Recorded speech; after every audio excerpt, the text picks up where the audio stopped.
स्वागत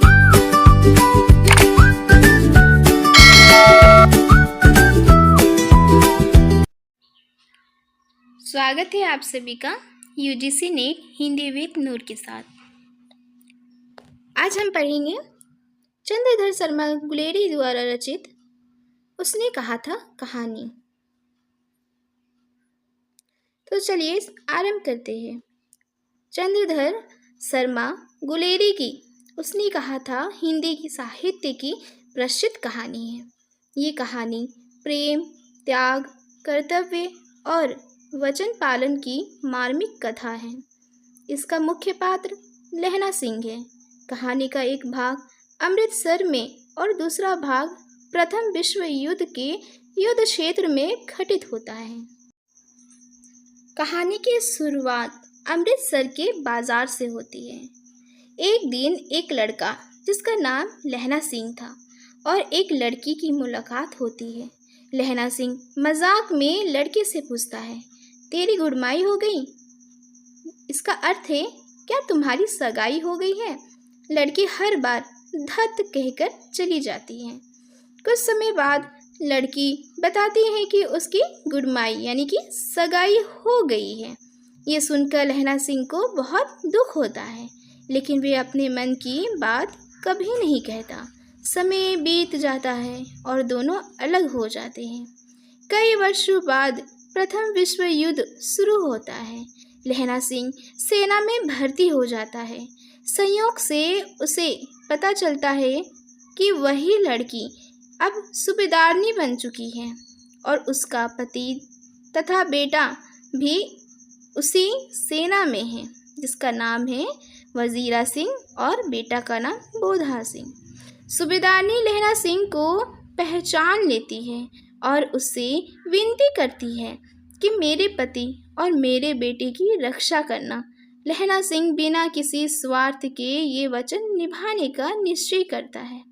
युद्ध के दौरान लहना सिंह अपनी जान की परवाह किए बिना सूबेदार और उसके बेटे की रक्षा करता है। वे स्वयं गंभीर रूप से घायल हो जाता है। मरते समय भी उसे बचपन की वही लड़की यानी सूबेदारनी और उसके कहे हुए शब्द याद आते हैं। उसने अपना वादा पूरा कर दिया और इसी संतोष के साथ वे प्राण त्याग देता है। पूरी कहानी में हम यही पढ़ने वाले हैं। तो यहाँ पे इस कहानी का अंत होता है, ठीक है। यानी कि अपना वादा पूरा करने के बाद जो लहना सिंह है वो अपने प्राण त्याग देते हैं। तो यहीं तक कहानी रहता है। तो चलिए अब हम इसे पूरी कहानी विस्तार पूर्वक पढ़ने वाले हैं।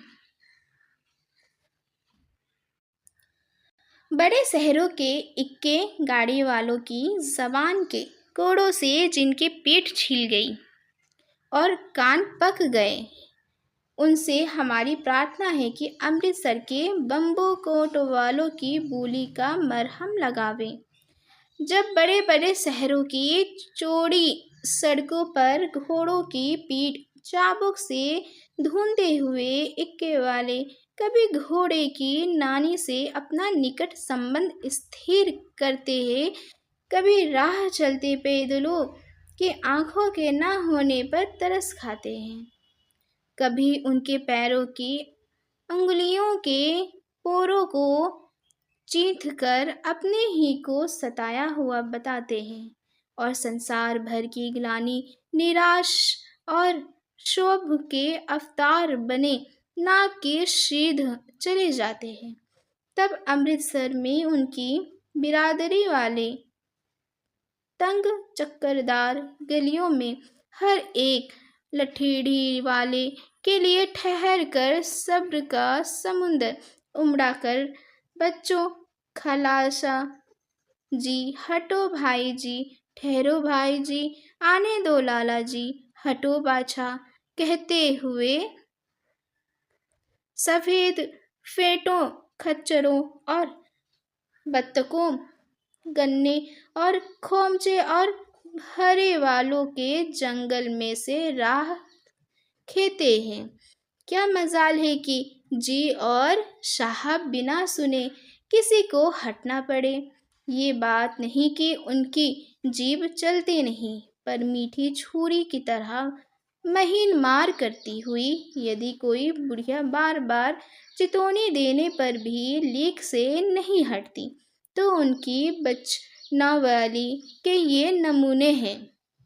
हट जा जीरे जोगिए, हट जा करमावालिए, हट जा पुता प्यारिए, बच जा लंबी वालिए। समष्टि में इनके अर्थ है कि तू जीने योग्य है, तू भाग्य वाली है, पुत्रों को प्यारी है, लंबी उम्र तेरे सामने है, तो क्यों मेरे पहिए के नीचे आना चाहती है। बच जा। यानी कि ये जो है आपको समझ उतना नहीं आया होगा, तो मैं आपको समझाती हूँ कि यहाँ पे जो अमृतसर का बाज़ार है, ठीक है, वहाँ का वातावरण का वर्णन किया गया है कि किस तरह से हम किसी बाज़ार में जाते हैं, वहाँ पे बहुत तरह के अलग अलग प्रकार के, ठीक है, लोग रहते हैं। कोई कोई सामान खरीदते हैं, कोई कहीं जा रहे हैं, कोई आ रहे हैं। तो खच्चर, खच्चर उसे कहते हैं, गधे को खच्चर कहते हैं। तो क्या होता है कि उसमें सामान ढो के लेके आना जाना ये सारी चीज़ें कर रहे हैं। तो एक बाज़ार में किस तरह के विविध प्रकार के लोग हैं, अपने अपनी ज़रूरत के हिसाब से कोई कुछ खरीद रहे हैं सामान, कोई जा रहे हैं। तो जब हम कहीं जाते हैं, रास्ते में हम गाड़ी चला रहे हैं या पैदल जा रहे हैं, ठीक है, तो वहाँ से कोई पार होते हम लोग क्या बोलते हैं कि साइड हटिए, हमें जाने दीजिए। तो ये पंजाबी मतलब दिखाया गया है। पंजाब में इसी तरह से मतलब बोला जाता है, हट जा जीरे जोगिए, हट जा कर्मा वालिए, ठीक है, इस तरह की भाषा का प्रयोग किया जाता है। तो यहाँ पे अमृतसर का जो बाज़ार है उसी का वातावरण का यहाँ पे वर्णन किया गया है। किस तरह से एक बाज़ार में आने जाने वाले लोग एक दूसरे को कैसे बोल रहे हैं कि हट जाओ हमारे रास्ते से, ठीक है, क्योंकि भीड़ है, ठीक है, समझ में आया। आगे देखिए, ऐसे बम्बू कोट वालों के बीच में होकर एक लड़का और एक लड़की चौक के एक दुकान पर आ मिले। उसके बालों और इसके ढीले सूथने से जान पड़ता था कि दोनों सिख है, ठीक है। क्या है दोनों? जो लड़का है और लड़की है, जो यहाँ चौक की एक दुकान पर मिले थे, वो दोनों क्या है? वो दोनों सिख हैं। वे अपने मामा के केस धोने के लिए दही लेने आया था। जो लड़का था वो क्या लेने आया था? अपने मामा का बाल, ठीक है ना, सर के बाल, केस उसी को बोलते हैं, उसे धोने के लिए क्या लेने आया था? दही लेने आया था। और ये रसोई के लिए, जो लड़की है वो रसोई के लिए बढ़िया लेने आई थी, ठीक है।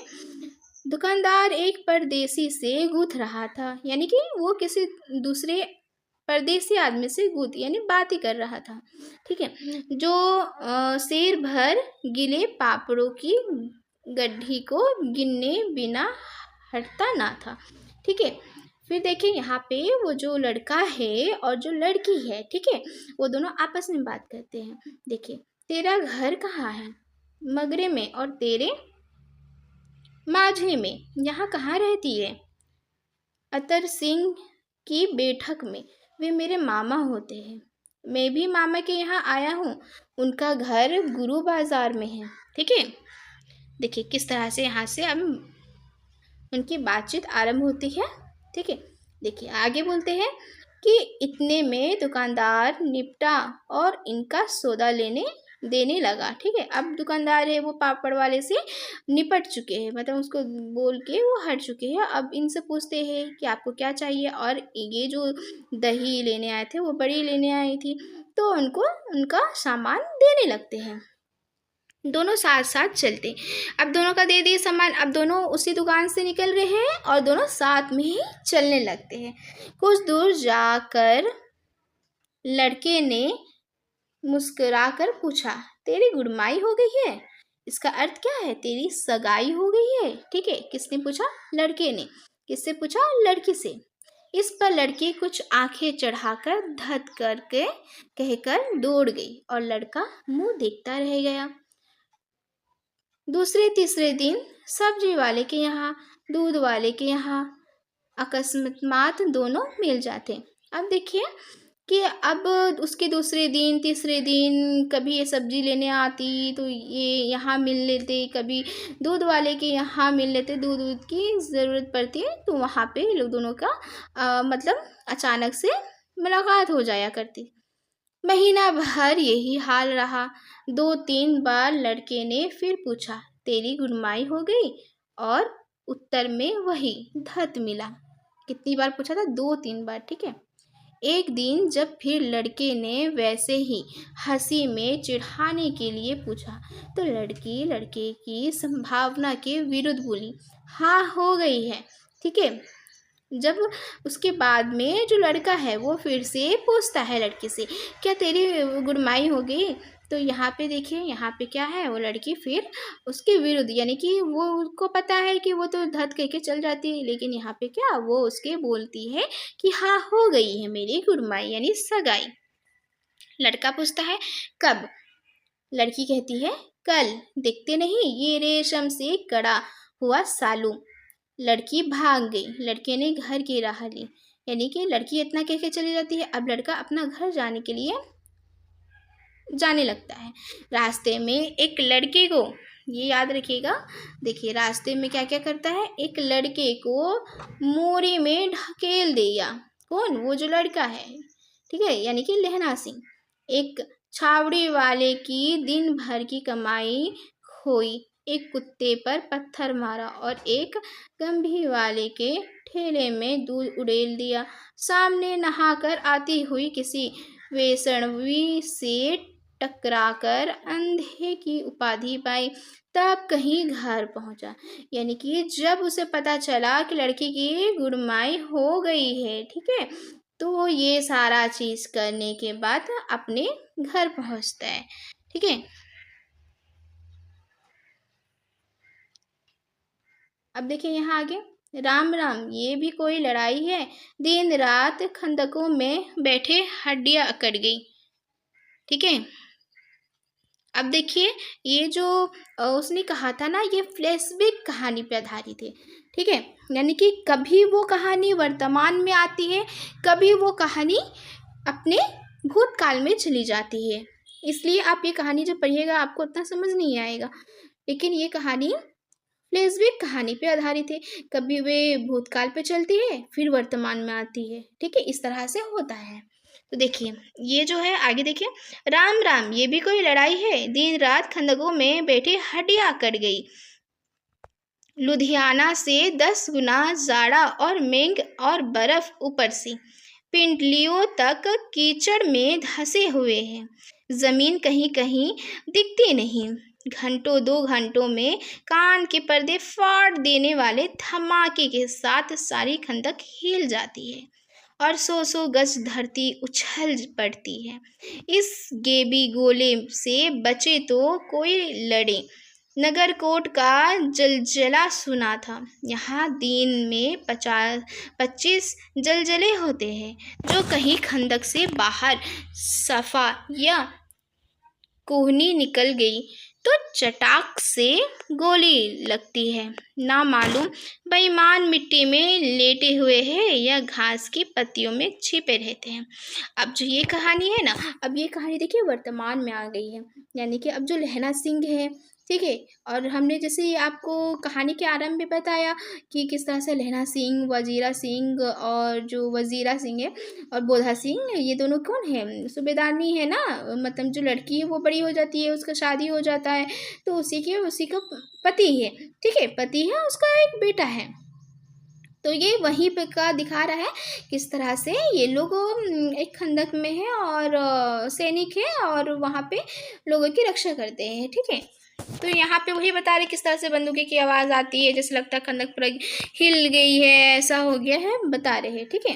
अब देखिए आगे, लहना सिंह और 3 दिन हैं, चार चार तो खंदक में बिता ही दिए। परसों रिलीफ आ जाएगी और फिर 7 दिन की छुट्टी, ठीक है। कितने दिन से है? 3 दिन से है। परसों क्या आएगा? रिलीफ आएगा, ठीक है। और कितने दिन की छुट्टी मिलेगी? 7 दिनों की छुट्टी मिलेगी। अपने हाथों झटका करेंगे और पेट भर खाकर सोएंगे। उसी फिरंगी में के बाग में मखमल किसी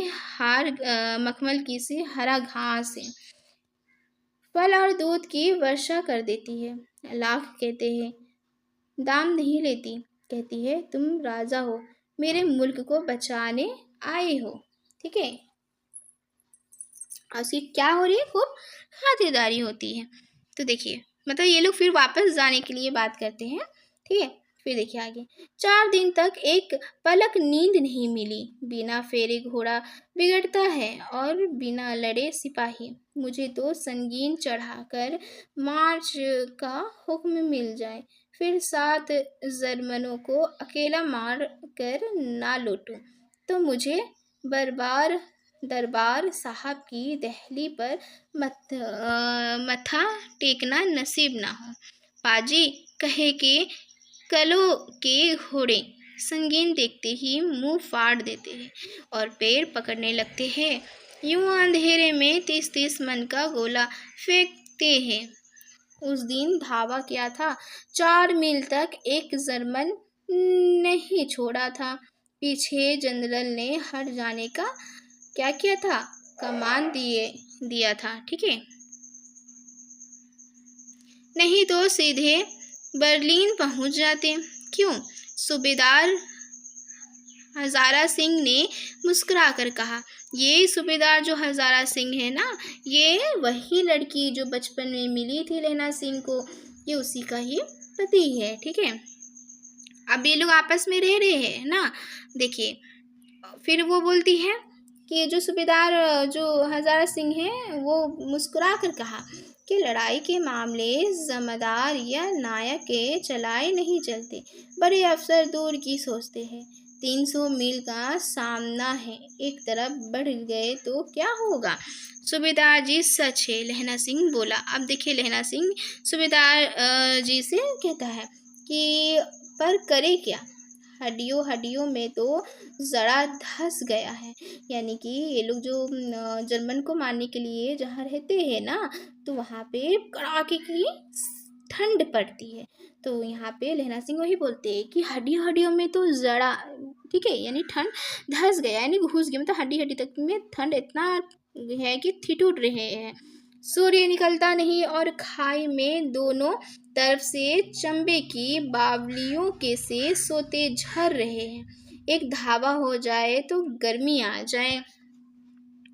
उद्मे उठ सिगड़ी में कोले डाल। वजीरा तुम 4 जने बाल्टियां लेकर खाई का पानी बाहर फेंको। महासिंह शाम हो गई है, खाई के दरवाजे का पहरा बदल ले।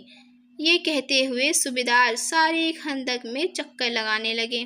वजीरा सिंह पलटन का विदूषक था। ठीक है। कौन? वजीरा सिंह। बाल्टी में गदला पानी भरकर खाई के बाहर फेंकता हुआ बोला, मैं पाधा बन गया हूँ, करो जर्मनी के बादशाह का तर्पण। इस पर सब खिलखिला पड़े और उदासी के बादल फट गए। लहरा सिंह ने दूसरी बाल्टी भरकर उसके हाथ में देकर कहा, अपनी बाड़ी के खरबूजों में पानी दो। ऐसा खाद का पानी पंजाब भर में नहीं मिलेगा। हाँ, देश क्या है, स्वर्ग है। मैं तो लड़ाई के बाद सरकार से 10 गुना जमीन यहाँ मांग लूंगा और फलों के बूटे लगाऊंगा। ठीक है। अब ये लोग सब आपस में क्या कर रहे हैं, बात कर रहे हैं। ठीक है। लाड़ी होरा को भी यहाँ बुला लोगे। ये वही दूध पिलाने वाली फिरंगी मैम, चुप कर, यहाँ वालों के शर्म नहीं। देश देश की चाल है। आज तक मैं उसे समझा ना सका कि सिख तंबाकू नहीं पीते, वे सिगरेट देने में हट करती है, होठों में लगाना चाहती है और मैं पीछे हटता हूँ तो समझती है कि राजा बुरा मान गया, अब मेरे मुल्क के लिए लड़ेगा नहीं। अच्छा, अब बोधा सिंह कैसा है? ठीक है, ये वही बोधा सिंह है वो जो छोटी लड़की जो हम लोग कहानी के आरंभ में पढ़े थे ना, उसका जो पति है वो तो वजीरा सिंह है, ठीक है, और ये बोधा सिंह उसका बेटा है। तो उसकी तबीयत कुछ खराब सी होती है, तो यहाँ पे इसीलिए पूछते हैं कि अब बोधा सिंह कैसा है। अच्छा है, जैसे मैं जानता ही नहीं, ठीक है, जैसे मैं जानता ही ना हूँ। रात भर तुम अपनी कंबल उसे उड़ाते हो और आप सिगड़ी के सहारे गुजर करते हो। उसके पहरे पर आप पहरा दे आते हो। अपने सूखे लकड़ी के तख्तों पर उसे सुलाते हो। आप कीचड़ में पड़े रहते हो, कहीं तुम ना मादे पड़ जाना। जाड़ा क्या है, मौत है, और निमोनिया से मरने वालों को मुरब्बे नहीं मिला करते। मेरा डर मत करो। ये कौन कह रहा है? ये लहना सिंह कहता है, ठीक है। मेरा डर मत करो, मैं तो बुलेल की खडड़ के किनारे मरूंगा। भाई कृत सिंह की गोदी पर मेरा सिर होगा और मेरे हाथ के लगाए हुए आंगन के आम के पेड़ की छांव होगी। वजीरा सिंह ने त्योरी चढ़ाकर कहा, क्या मरने वरने की बात लगाई है? मरे जर्मनी और तुर्क। हाँ भाइयों, कैसे? यहाँ पे जो है ना, ये पंजाबी भाषा में दी गई है, ठीक है। चलिए हम लोग आगे बढ़ते हैं। देखिए फिर आगे है, कौन जानता था कि दाढ़ियों वाले घरबारी सिख ऐसा लुच्चों का गीत गाएंगे। पर सारी खंदक इस गीत से गूंज उठी और सिपाही फिर ताजे हो गए, मानो 4 दिन से सोते और मौज ही करते रहे हो। फिर देखिए आगे, दोपहर रात गई, अंधेरा है, सन्नाटा छाया हुआ है। बोधा सिंह खाली बिस्कुटों के तीन टीनों पर अपने दोनों कंबल बिछाकर और लहना सिंह के 2 कंबल और एक बनकोट ओढ़कर सो रहा है। लहना सिंह पहरे पर खड़ा हुआ है, एक आंख खाई के मुंह पर है और एक बोधा सिंह के दुबले शरीर पर पड़ा बोधा सिंह कर रहा है, ठीक है। यानी कि वो एक तरफ तो खंडक की ओर देखता है कहीं जर्मन घुस न जाए, और दूसरी ओर बोधा सिंह की तबीयत खराब है तो उसे चिंता होती है और वो उसकी ओर देखने लगते हैं, ठीक है। फिर देखिए, फिर बोलते, क्यों बोधा भाई, क्या है? पानी पिला दो, लहना सिंह ने कटोरा उसके मुंह से लगाकर पूछा। कहो कैसे हो? पानी पीकर बोधा बोला, कंपनी छूट रही है, रोम रोम में तार दौड़ रहे हैं, दांत बज रहे हैं। अच्छा, मेरी जर्सी पहन लो। और तुम? मेरे पास सिगड़ी है और मुझे गर्मी लगती है, पसीना आ रहा है। ना, मैं नहीं पहनता, 4 दिन से तुम मेरे लिए। हाँ, याद आई, मेरे पास दूसरी गर्म जर्सी है, आज सवेरे ही आई है, विलायत से बुन बुन कर मैम भेज रहे हैं। मैंने गुरु उनका मतलब मैम के गुरु उनका भला करे। यूँ कहकर लहना अपना कोट उतारकर जर्सी उतारने लगा। सच कहते हो और नहीं झूठ? यूँ कहकर नहीं करते। बोधा को उसने जबरदस्ती जर्सी पहना दी और आप खाकी कोट और जीन का कुर्ता भर पहनकर पहरे पर आ खड़ा हुआ। मैम की जर्सी की कथा केवल कथा ही थी, यानी कि उसने झूठ बोला था, नैना सिंह ने झूठ बोला था ताकि बोधा सिंह उसकी जर्सी ले ले, ठीक है। आगे देखिए, आधा घंटा बीता, इतने में खाई के मुंह से आवाज आई, सूबेदार हजारा सिंह। कौन? लपटन साहब, हुक्म हुजूर, कहकर सूबेदार तन कर फौजी सलाम करके सामने हुआ। देखो, इसी दम धावा करना होगा। मील भर की दूरी पर पूरब के कोने में एक जर्मन खाई है, उसमें 50 से ज़्यादा जर्मन नहीं है। इन पेड़ों के नीचे नीचे 2 खेत काट कर रास्ता है, 3-4 घुमाव है, जहाँ मोड़ है वहाँ 15 जवान खड़े कर आया हूँ। तुम यहाँ 10 आदमी छोड़कर सबको साथ ले उनसे जा मिलो, खंदक छीन कर वही, जब तक दूसरा हुक्म ना मिले डटे रहो, हम यहाँ रहेंगे, ठीक है। अब देखिए जो हुक्म, आगे देखिए, चुपचाप सब तैयार हो गए। बोधा भी कंबल उतार कर चलने लगा। तब लहना सिंह ने उसे रोका। लहना सिंह आगे हुआ तो बोधा के बाप यानी सूबेदार ने उंगली से बोधा की ओर इशारा किया। लहना सिंह समझकर चुप हो गया। पीछे 10 आदमी कौन रहे, इस पर बड़ी हुज्जत हुई। कोई रहना ना चाहता था। समझा बुझाकर सूबेदार ने मार्च किया। लेफ्टिनेंट साहब लहना की सिगड़ी के पास मुंह फेर कर खड़े हो गए और जेब से सिगरेट निकाल कर सुलगाने लगे। यानी जेब से लेफ्टिनेंट साहब क्या करे कि सिगरेट निकाल कर पीने लगे। 10 मिनट बाद उन्होंने लहना की ओर हाथ बढ़ाकर कहा, लो तुम भी पियो। आंख मारते मारते लहना सिंह सब समझ गया। ठीक है, अब इसे समझ में आ गया। वो जो लेफ्टिनेंट साहब थे वो देखिएगा कि वो सच में लेफ्टिनेंट नहीं थे, वो वेश धारण करके जर्मनी घुस आए थे। ठीक है, तो ये चीज़ को जब वो सिगरेट पीते हैं ना तो ये लहना सिंह जो है वो समझ जाते हैं। अब देखिए यहाँ पे आंख मारते मारते लहना सिंह सब समझ गया कि ये सच में लेफ्टिनेंट नहीं है, लेफ्टिनेंट के वेश में कोई जर्मन है।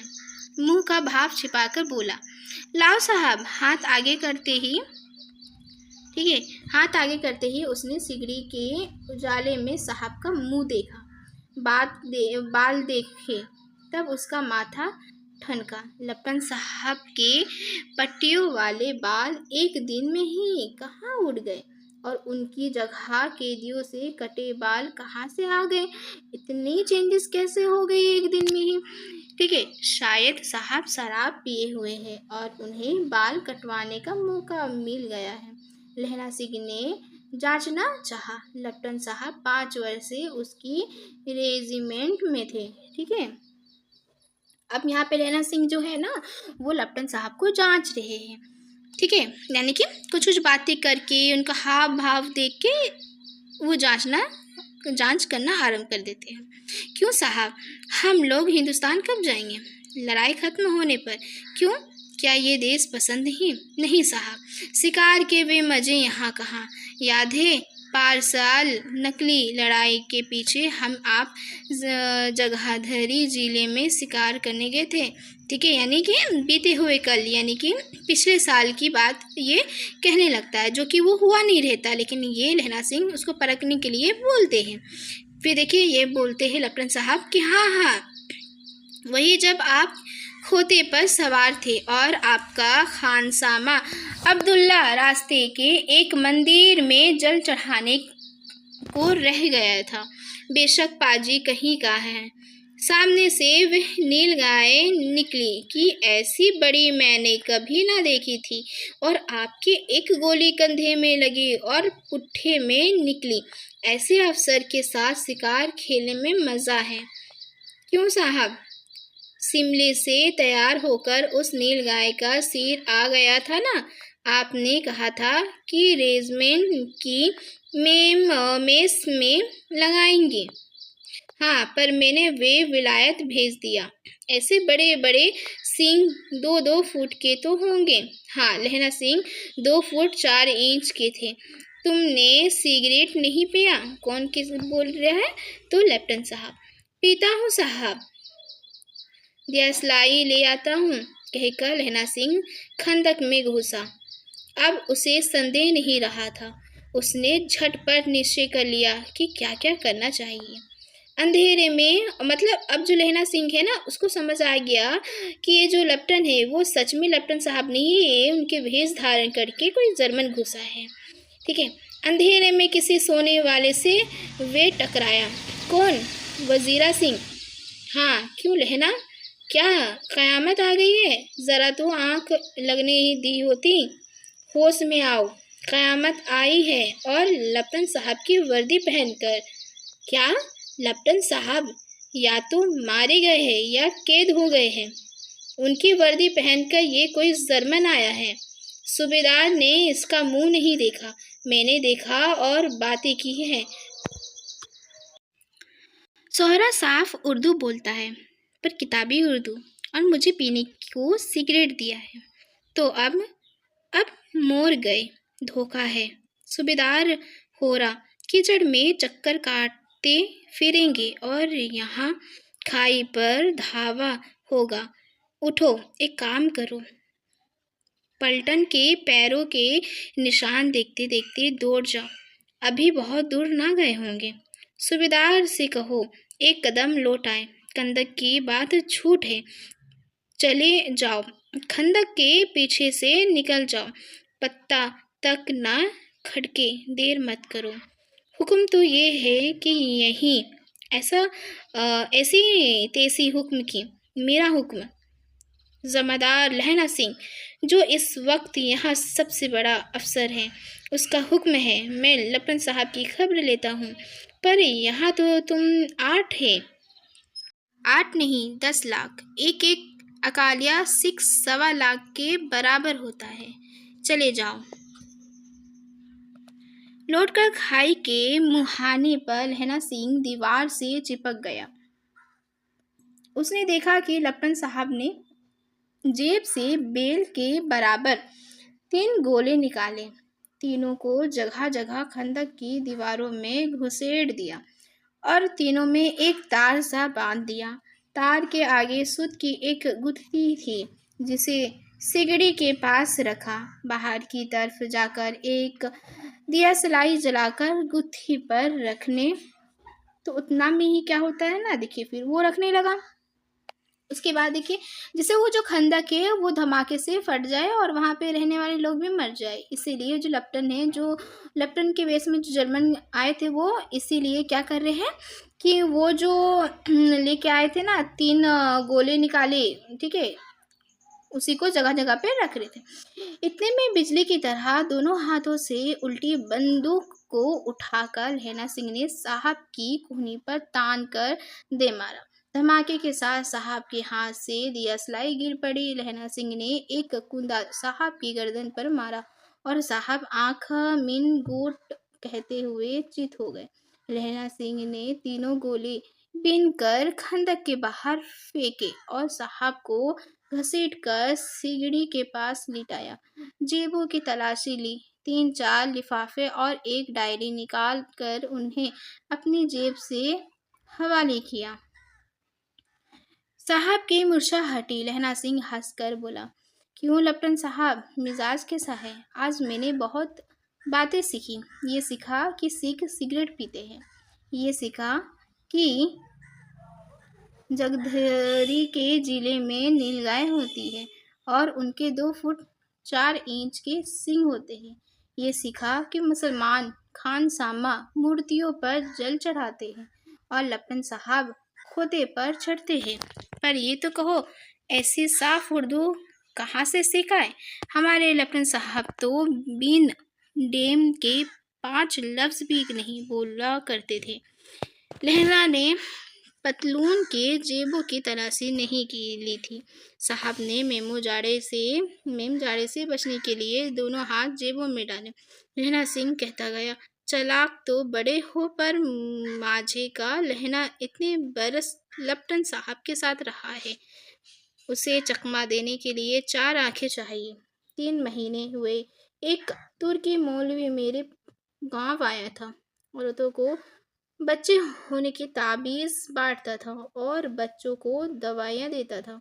चौधरी के बड़े बड़ के नीचे मंजा बिछाकर हुक्का पीता रहता था और कहता था कि जर्मनी वाले बड़े पंडित हैं, वेद पढ़ पढ़कर उसमें से विमान चलाने की विद्या जान गए हैं। गो को नहीं मारते, हिंदुस्तान में आ गए तो गो हत्या बंद कर देंगे। मंडी के बनियों को बहकाता कि डाक खाने से रुपया निकाल लो, सरकार का राज्य जाने वाला है। डाक बाबू पोलहू राम भी डर गया था। मैंने मुल्ला जी की दाढ़ी मुड़ थी और गांव से बाहर निकाल कर कहा था कि जो मेरे गांव में अब पैर रखा तो साहब की जेब में से पिस्तौल चला और लहना के जांघ में गोली लगी। ठीक है, क्योंकि वो उसकी पतलून की जांच नहीं करते हैं और वो यहाँ कहानी बताने लगते हैं लहना सिंह। उसी समय वो जो नकली जर्मन था, मतलब नकली लेफ्टिनेंट था जो जर्मनी वेश धारण करके आया था, वो क्या करते हैं कि पिस्टल चलाकर लहना सिंह की जांघ में गोली मार देते हैं। इधर लहना की हेनरी मार्टिन के 2 फायरे ने साहब की कपाल क्रिया कर दी। ठीक है, यानी कि वो भी मर गए लहना सिंह की गोली से। धड़ाका सुनकर सब दौड़ आए। बोधा चिल्लाया, क्या है? लहना सिंह ने उसे ये कहकर सुला दिया कि एक हड़का हुआ कुत्ता आया था, मार दिया और औरों से सब हाल कह दिया। सब बंदूकें लेकर तैयार हो गए। लहना ने साफा फाड़ कर कहा, घाव के दोनों तरफ पट्टियां कस कर बांधी। घाव मांस में ही था। पट्टियों के कसने से लहू निकलना बंद हो गया। इतने में 70 जर्मनी चिल्लाकर खाई में घुस पड़े। सिखों की बंदूकों की बाढ़ ने पहले धावे को रोका, दूसरे को रोका, पर यहाँ थे 8। लहना सिंह तक कर मार रहा था। वे खड़ा था और लेटे हुए थे। ठीक है, यहाँ पे कितने जर्मन थे? 8 थे। जर्मन नहीं, मतलब सिपाही। ठीक है ना, वो 8 थे। फिर देखिए, औरों से 17 अपने मुर्दा भाइयों के शरीर पर चढ़कर जर्मन आगे घुस आते थे। थोड़े से मिनटों में वे अचानक आवाज आई, वाह गुरुजी की फतेह, वाह गुरुजी का खलासा। और धड़ाधड़ बंदूकों के फायर जर्मनों की पीठ पर पड़ने लगे। इन मौके पर जर्मन 2 चक्की के पाटों के बीच में आ गए। पीछे से सूबेदार हजारा सिंह के जवान आग बरसाते थे और सामने लहना सिंह के साथियों के संगीन चल रहे थे। पास आने पर पीछे वालों ने भी संगीन पिरोना शुरू कर दिया। एक किलकारी और अकाल सिखियां दी, फौज आई, वाह गुरुजी फतेह, वाह गुरुजी दा खलासा, सत श्री अकाल पुरुष। और लड़ाई खत्म हो गई। 63 जर्मन या तो खेत रहे थे या कराह रहे थे। सिखों में 15 के प्राण गए। सूबेदार के दाहिने कंधे में से गोली आर पार निकल गई। लहना सिंह की फसली में एक गोली लगी। उसने गांव को खंदक की गीली मट्टी से पूर लिया और बाकी का साफा कसकर कमरबंद की तरह लपेट लिया। किसी को खबर ना हुई कि लहना को दूसरा भारी घाव लगा है। लड़ाई के समय चांद निकल आया था, ऐसा चांद जिसके प्रकाश से संस्कृत कवियों का दिया हुआ 6 नाम सार्थक होता है। और हवा ऐसी चल रही थी जैसे वार भट की भाषा में थी। ठीक है, वजीरा सिंह कह रहा था कि कैसे मन भर फ्रांस की भूमि मेरे बूटों में चिपके रही थी जब मैं दौड़ा सूबेदार के पीछे गया था। सूबेदार लहना सिंह से सारा हाल सुन और कागजात पाकर वे उसकी तुरक बुद्धि को सराह रहे थे और कह रहे थे कि तू ना होता तो आज सब मारे जाते। इस लड़ाई की आवाज 3 मील दाहिनी और खाई वालों ने सुन ली थी। उन्होंने पीछे टेलीफोन पर दिया था। वहां से झटपट 2 डॉक्टर और 2 बीमार ढोने की गाड़ियां चली, जो कोई 1.5 घंटे के अंदर अंदर आ पहुंची थी। फील्ड अस्पताल नजदीक था। सुबह होते होते वहां पहुंच जाएंगे, इसीलिए मामूली पट्टी बांधकर एक गाड़ी में घायल लिटाए और दूसरी गाड़ी में लाशें रखी गई। सूबेदार ने लहना सिंह की जांघ में पट्टी बांधवानी चाहिए, पर उसने यह कहकर टाल दिया कि थोड़ा घाव है, सवेरे देखा जाएगा। बोधा सिंह ज्वर में बर्रा रहा था। वे गाड़ी में लिटाया गया। लहना को छोड़ कर सूबेदार जाते नहीं थे। ये देख लहना ने कहा, तुम्हें बोधा की कसम है और सूबेदारनी जी की सौगंध है जो इस गाड़ी में ना चले जाओ, और तुम मेरे लिए वे पहुंचकर गाड़ी भेज देना और जर्मन मुर्दों के लिए भी। तो गाड़ियाँ आती होगी। मेरा हाल बुरा नहीं है, देखते नहीं मैं खड़ा हूँ, वज़ीरा सिंह मेरे पास है। अच्छा, पर बोधा गाड़ी पर लेट गया। भला आप भी चढ़ जाओ। सुनिए तो सूबेदारनी, होरा को चिट्ठी लिखो तो मेरा मत्था टेकना, लिख देना और अब घर जाओ तो कह देना कि मुझसे जो उसने कहा था वो मैंने कर दिया। ठीक है, यही है कहानी, जहाँ पे वो जो छोटी बच्ची रहती है वो उसको अपनी पति, ठीक है, अपने पति और अपने बेटे का बोलती है कि ख्याल रखने के लिए।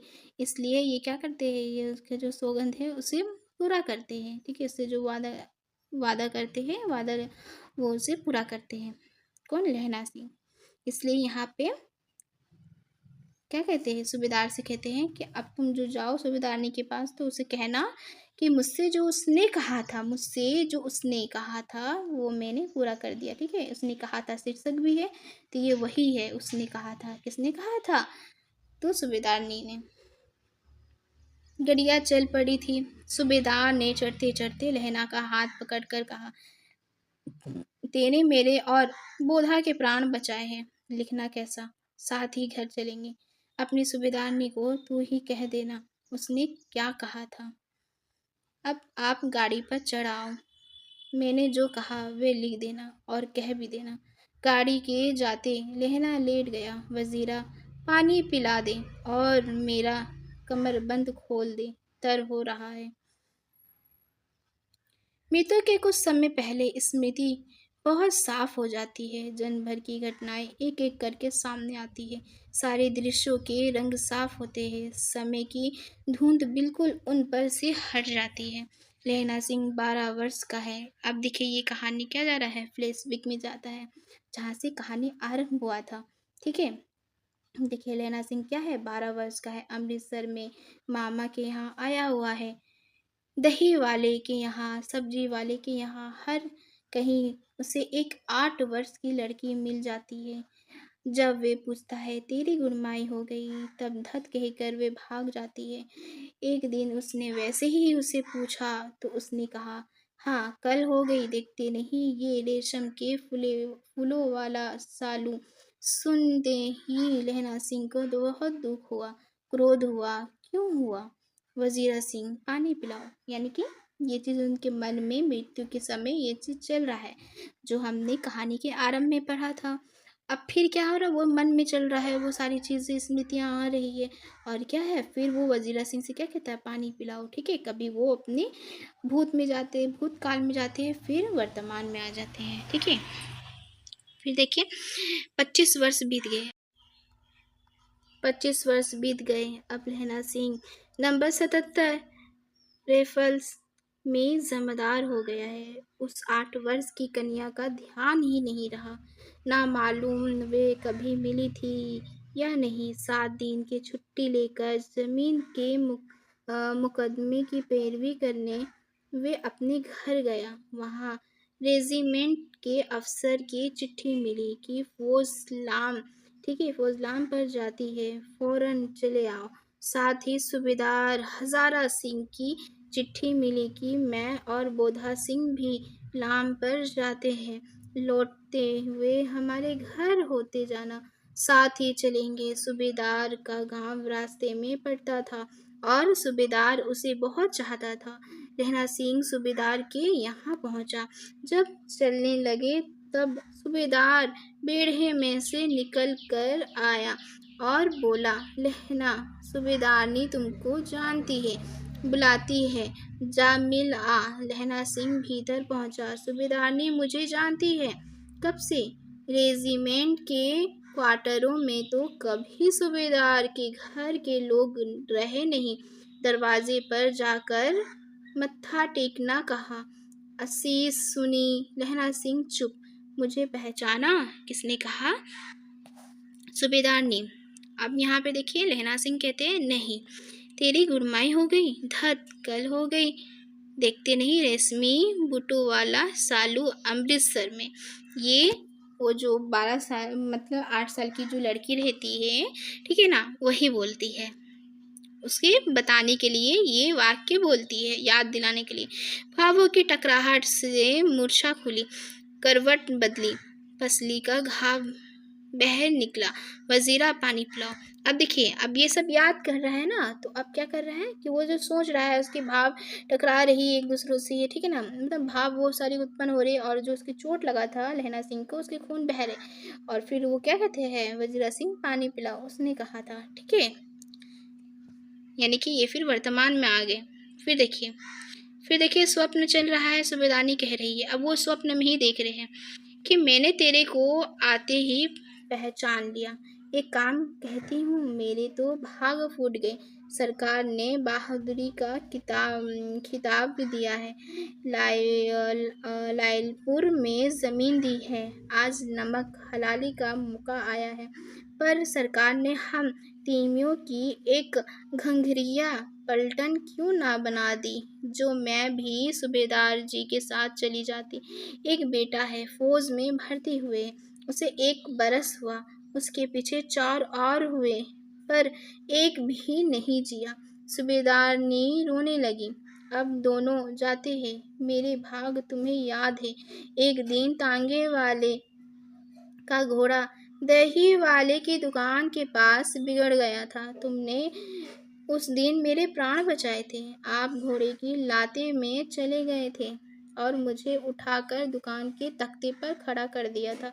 ऐसे ही इन दोनों को बचाना, ये मेरी भिक्षा है। तुम्हारे आगे आंचल पसारती हूँ। रोती रोती सूबेदारनी ओबरी में चली गई। लहना भी आंसू पोंछता हुआ बाहर आया। वजीरा सिंह पानी पिला, ठीक है। यहाँ पे फिर क्या, वो अपने ये जो सपने में मतलब ऐसे सोच रहा है लेना सिंह, आज के घाव से खून निकल रहे जहाँ गोली लगा था, और फिर जब उसे दर्द होता फिर वो सपना जैसा टूट रहा है, फिर वो वर्तमान में आ जाते हैं। फिर बोलती है वजीरा सिंह पानी पिला, उसने कहा था। किसने? सूबेदारनी ने। फिर देखिए, लहना का सिर अपनी गोद में रखे वजीरा बैठा है, जब मांगता है तब पानी पिला देता है।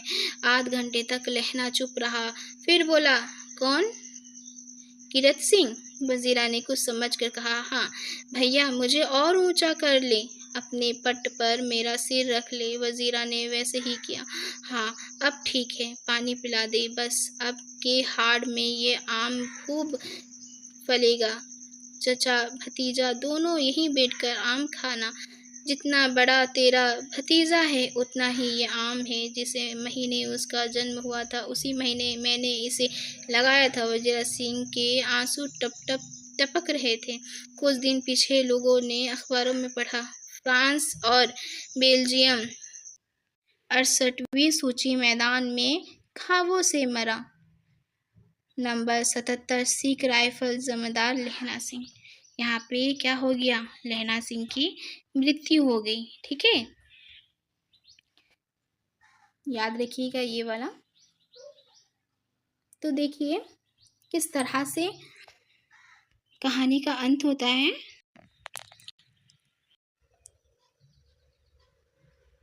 अगर हम कहानी के संदेश के ऊपर बात करें तो ये कहानी सच्चा प्रेम, त्याग और समर्पण सिखाता है। दिया हुआ वचन हर परिस्थिति में निभाना चाहिए। जिस तरह से लहना सिंह ने सूबेदारनी के वचन, उसके वादे को पूरा किया। कर्तव्य आन मानवता सबसे बड़ी आदर्श है। निस्वार्थ प्रेम कभी समाप्त नहीं होता, वे बलिदान के रूप में भी जीवित रहता है। उसने कहा था, एक ऐसे सैनिक लहना सिंह की कहानी है जिसने अपने बचपन के प्रेम की कही हुई बात को जीवन के अंतिम सांस तक निभाया और अपने प्राणों का बलिदान दे दिया।